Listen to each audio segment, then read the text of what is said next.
Hey guys, welcome back to my channel. My name is Allison and today I am doing another book review. So this book is, it's not a bad book, but it was not something that I really enjoyed reading.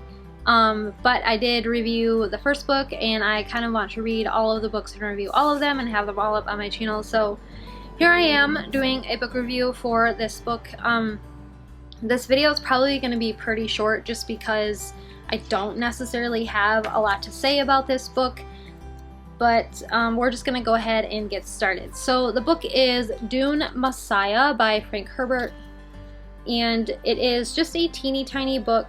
It is the second novel in the Dune Chronicles or Dune Saga or whatever it is that you want to call it, the Dune series. It's the second book in that series. It is adult science fiction and it was published in 1969 and it is 281 pages long. I gave this book a 3.5 out of 5 stars, but it probably should be more like a 3 out of 5 stars just because of things. So there is a little bit of a a little bit of backstory about this book. Before I read it, I did find out that it was originally published in segments in a science fiction magazine called Galaxy.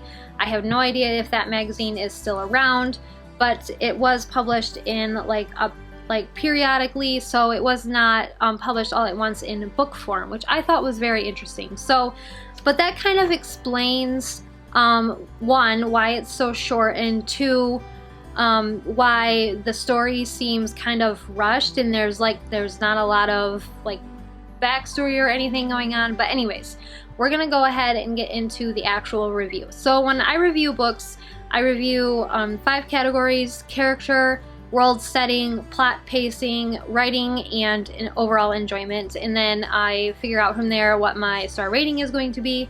The characters in this book, there are a lot of the same characters from the first novel, and if you have not read Dune and you don't want to be spoiled for it, then don't watch this book review, because I can't really talk about this book without kind of spoiling a little bit of what happens in Dune. So in this book we have our main character, we have Paul Atreides, or Atreides, or however you say his name, I'm not really sure. The main character from the first novel. And then we also have his wife Chani is still a character in this book. There's not a lot of character development in this book, so you're basically still drawing from all of the development that happened in the first book in Dune. So the only development really that I can say happened in this book is that the characters got older.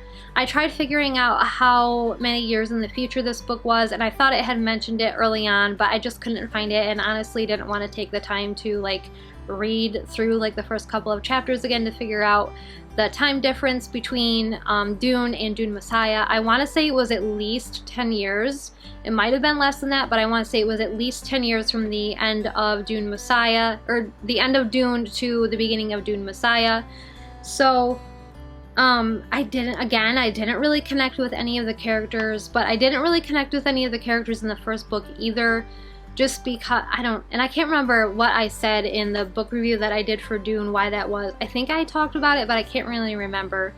But it's almost like you're not allowed to connect with the characters. It's really interesting. So moving on to world and setting. In this book, you don't really get to see a lot of the planet Dune that this book is set on. So not like in Dune where you kind of traveled all over the place. In this one, you're kind of stuck in one area. There is a little bit of traveling and moving around, but it's just not it's not described like it was in detail in Dune. And literally, I'm pretty sure that's because of the way this was originally published. If you're writing a magazine article, you really don't have a lot of room for extra descriptions and stuff. So that explains a lot of why this book is so small and why there's just not a lot of character development or world development or anything going on. But you do, however, get an idea of what kind of has happened in between Dune and Dune Messiah. Things have changed a lot. There are new faces, there are new characters, and there's just a lot of things that are different between Dune and Dune Messiah, but there's also a lot of things that are still the same. So that part is really interesting. There is not a map in this book like there was in Dune.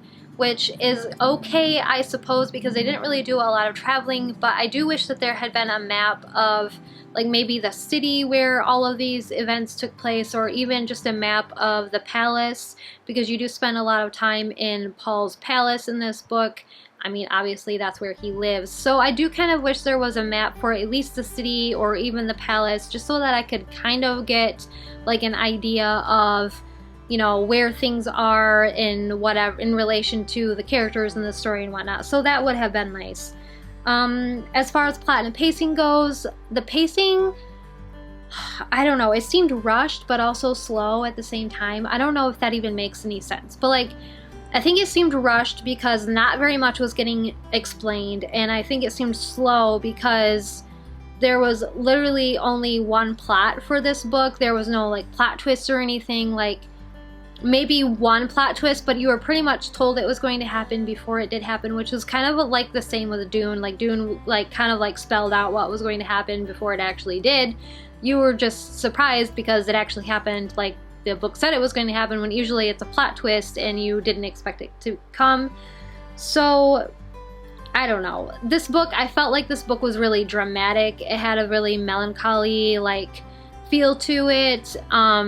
It was all kind of like doom and gloom, like here's this character Paul and all these things that he's accomplished, but this really bad thing is gonna happen, and it kind of like tells you what's gonna happen before it happens. So maybe that's what made it slow, because you already kind of knew what was gonna happen. I'm not really sure. So the writing, again, follows exactly along with Dune. It's very aristocratic, it's very fancy.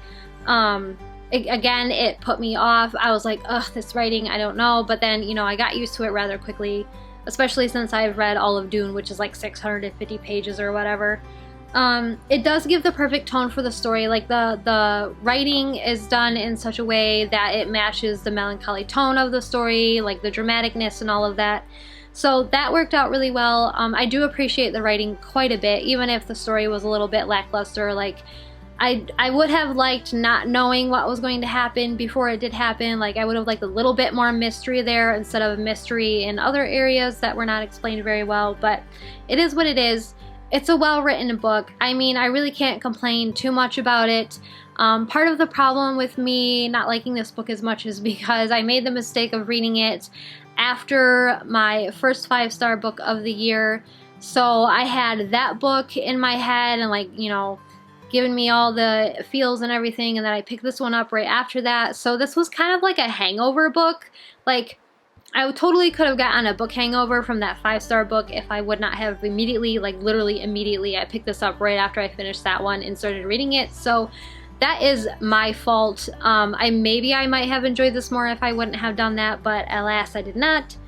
So I don't know. It's not my favorite book. I mean, it's only the second one that I've read in the Dune series. Maybe the other ones will get better. Maybe Dune will remain my favorite one. I'm not really sure. But it is really well written. I really can't complain about that, even if it is a little bit odd. I do wish it was a little bit longer, and I do wish the plot was a little, you know, a little more, like a thicker plot, like more, I wanted more things to happen before we got to the end, but it just didn't. Like there was no like pushback from the main character, like he just kind of accepted his fate and it was whatever, and I kind of wish there was a little bit more fight, but as it stands, it's not a horrible book. It is a great segue, I think, into, I'm not really sure what's going to happen in the next book, but I think it's a great setup and a great segue into the rest of the series. So we shall see how I feel about this book after I read the next one. Maybe my opinion on it will change. But I did give this one, I just said that I gave this one 3 out of 5 stars, 3.5 out of 5 stars. I'm still not really sure. I mean, it was good. I do think it's an important book. I just, maybe it could have been put at the end of Dune or at the beginning of the next book. I'm not really sure. If you guys have read Dune at all, or a Dune Messiah, and you have different opinions than I do about it, I would love to know. Yeah, I guess that's gonna wrap up my review for this book, and thanks for hanging out with me today and watching, and I hope I'll see you in another video. Bye!